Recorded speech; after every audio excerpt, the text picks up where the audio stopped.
Hello, मेरा नाम दीपक कुमार है और आज मैं आपसे दुबई में जो 2 हफ़्ते पहले फ्लड आई थी, उसके बारे में कुछ इम्पोर्टेंट डिस्कशन करना चाहता हूँ। दुबई, जिसे डेज़र्ट क्लाइमेट के लिए जाना जाता है, वहाँ 2 हफ़्ते पहले बहुत ज़्यादा बारिश हुई थी।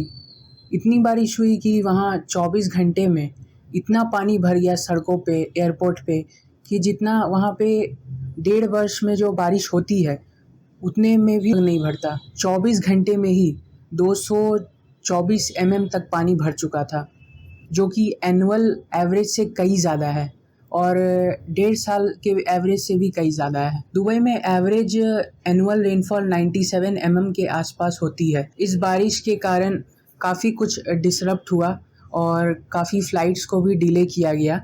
यूएई की नेशनल सेंटर ऑफ मीटियोरोलॉजी के मुताबिक यह 75 साल में पहली बार ऐसा हुआ है और इस बारिश के कारण जो यूएई के जो नेबरिंग कंट्रीज़ हैं, जैसे कि ओमान और सऊदी, ये सब भी इस बारिश से अफेक्टेड हुए। इस फ्लड के कारण ओमान में 20 लोगों की डेथ हुई और यूएई में 1। लेकिन यहाँ पे सबसे इम्पॉर्टेंट बात ये है कि क्या ये नेचुरल डिज़ास्टर है या फिर जो यूएई में कुछ टेक्नोलॉजी से रेनफॉल कराई जाती है, यह उसके कारण है। मैं आपको बताऊंगा कि यूएई कौन सी ऐसी टेक्नोलॉजी यूज़ करता है रेन कराने के लिए, और यह भी बताऊंगा कि क्या यह कारण हो सकता है इस फ्लड का।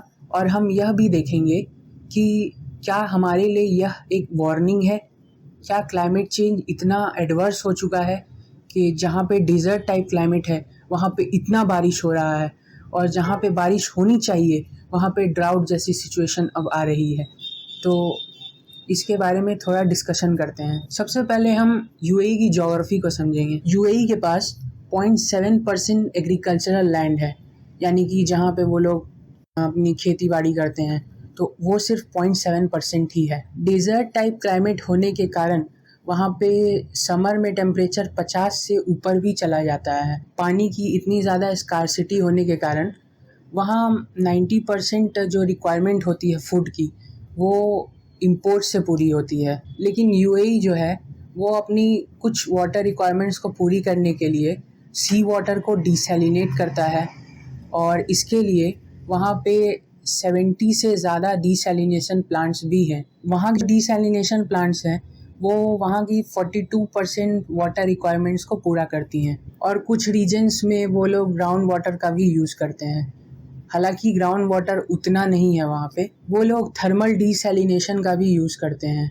लेकिन आज जो हमारा डिस्कशन है वो एक अलग टेक्नोलॉजी के बारे में है जो शायद इस फ्लड का कारण हो सकती है, और वो है क्लाउड सीडिंग। क्लाउड सीडिंग भी यूएई यूज़ करता है अपने वाटर रिक्वायरमेंट्स को पूरा करने के लिए। क्लाउड सीडिंग एक ऐसी टेक्नोलॉजी है जिसमें बादलों में केमिकल को रिलीज़ किया जाता है। इस ऑपरेशन में एयरक्राफ्ट्स के ज़रिए केमिकल्स को बादलों में ले जाया जाता है और उनसे वाटर ड्रॉपलेट्स फॉर्म करवाए जाते हैं क्लाउड्स में। एक्चुअली होता यह है कि जब सॉल्ट के पार्टिकल्स को क्लाउड में छोड़ा जाता है तो सॉल्ट के जो पार्टिकल्स होते हैं वो काफ़ी डेलिक्वेशेंट होते हैं। डेलिक्वेशेंट मतलब उन पे वाटर ड्रॉपलेट्स जल्दी फॉर्म होता है, तो इसी कारण से जब वो बादलों में रिलीज़ किया जाता है तो उनके अराउंड वाटर ड्रॉपलेट्स बहुत बड़े बड़े फॉर्म होते हैं और वो काफ़ी हैवी होने के कारण वहाँ धरती पे गिरते हैं और ऐसे रेनफॉल कराई जाती है क्लाउड सीडिंग के ज़रिए। ये कोई न्यू टेक्नोलॉजी नहीं है, यूएई इसे 2000 से ही यूज़ कर रहा है। इस टेक्नोलॉजी का एक एडवांटेज यह है कि यह डिसैलिनेशन प्लांट्स के काफ़ी सस्ता होता है। क्लाउड सीडिंग टेक्नोलॉजी डिसैलिनेशन से करीब 3 से 3.5 गुना चीप होती है। सिर्फ यूएई ही नहीं बल्कि वेस्टर्न यूएस में भी इसका यूज़ किया जाता है वाटर रिक्वायरमेंट्स को पूरा करने के लिए। इन 2 देशों के अलावा चाइना भी क्लाउड सीडिंग को यूज़ कर चुका है। इसका एक बहुत ही बड़ा एग्जाम्पल है चाइना में हुए 2008 में ओलंपिक गेम्स का। 2008 ओलंपिक गेम्स में बारिश नहीं करवाने के लिए चाइना ने क्लाउड सीडिंग टेक्नोलॉजी का यूज़ किया था। एक्चुअली में जिस रीजन में ये इवेंट हो रहा था यानी कि ओलंपिक गेम्स। तो क्लाउड जो है उसको पहले रेन कराने के लिए उन्होंने क्लाउड को उस रीजन में पहुंचने से पहले ही बारिश करवा दी, तो जिस कारण से इवेंट जो है वो बारिश से डिसरप्ट नहीं हुआ। चाइना ने 2022 में भी क्लाउड सीडिंग टेक्नोलॉजी का यूज़ किया था। जब 2022 में बहुत ज़्यादा हीट वेव हो गया था तो उन्होंने यांगटीज़ी रिवर में बारिश करवाने के लिए क्लाउड सीडिंग का यूज़ किया था। और केवल चाइना ही नहीं, इवन इंडिया भी इस टेक्नोलॉजी का यूज़ करता है।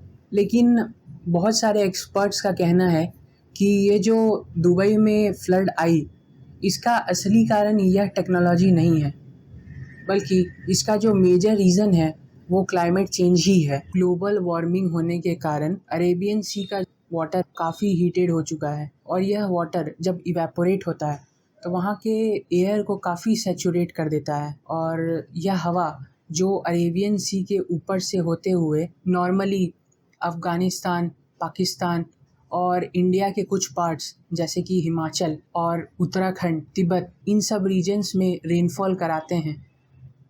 लेकिन इस बार क्लाउड सीडिंग के थोड़े से इफ़ेक्ट ने इतना बारिश करा दिया दुबई में कि अब शायद आने वाले कुछ महीनों में इन सारे रीजन्स में रेनफॉल नहीं हो सकती है और इन रीजन्स में हीट वेव काफ़ी बढ़ सकता है। हम कह सकते हैं कि थोड़ा कारण तो क्लाउड सीडिंग है, लेकिन इसका जो मेजर कारण है वो तो ग्लोबल वार्मिंग ही है, क्योंकि हर साल इस टेक्नोलॉजी को यूज़ करके रेनफॉल कराया जाता है। लेकिन इस बार यह कुछ अलग ही हो गया, क्योंकि हमारा अर्थ काफ़ी हीट हो रहा है और इस चीज़ के कारण ये सारी चीज़ें काफ़ी डेंजरस शेप ले रही हैं।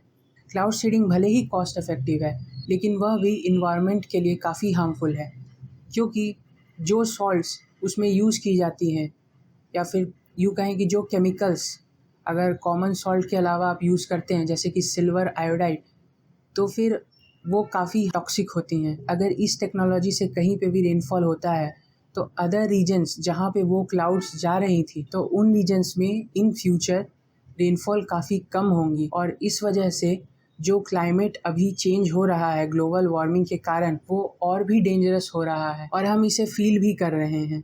इस क्लाइमेट चेंज का इफ़ेक्ट तो अभी ही दिख रहा है। जैसे उड़ीसा दुनिया के टॉप 10 हॉटेस्ट सिटीज़ की लिस्ट में आ गया है और म्यांमार में तो टेम्परेचर 48.2 डिग्री तक पहुंच गया है। इन सब के कारण समुद्री जीवों को भी काफ़ी नुकसान हो रहा है, उनकी भी प्रजातियां एक्सटिंक्ट हो रही हैं। दरअसल इसका कारण तो हम ह्यूमंस ही हैं, क्योंकि ना हम नॉन वेज कंज्यूम करना कम कर रहे हैं और ना ही हम पॉल्यूशन कम करना और ना ही हम इसके बारे में डिबेट करते हैं। केवल कुछ लोग ही इन्वायरमेंट के लिए कंट्रीब्यूशन देते हैं, बाकी लोग दूसरों पे डिपेंडेंट रहते हैं। अगर आप अपने आसपास कुछ ऐसी चीज़ें देखें जो कि आपको लगे कि यह इन्वायरमेंट के लिए सही नहीं है, तो आप उसे रोकने की कोशिश करिए। जैसे मैं अपना एक एग्जांपल लेता हूँ। मैं हर दिन सुबह वॉकिंग पे जाता हूँ, लेकिन कुछ लोग हैं जो लोग पार्क में ड्राई लीव्स को जलाते हैं। तो मैंने उनसे 1-2 बार कहा कि आप ऐसा मत करिए, क्योंकि इससे पॉल्यूशन होता है। तो उन्होंने मेरी बात नहीं मानी।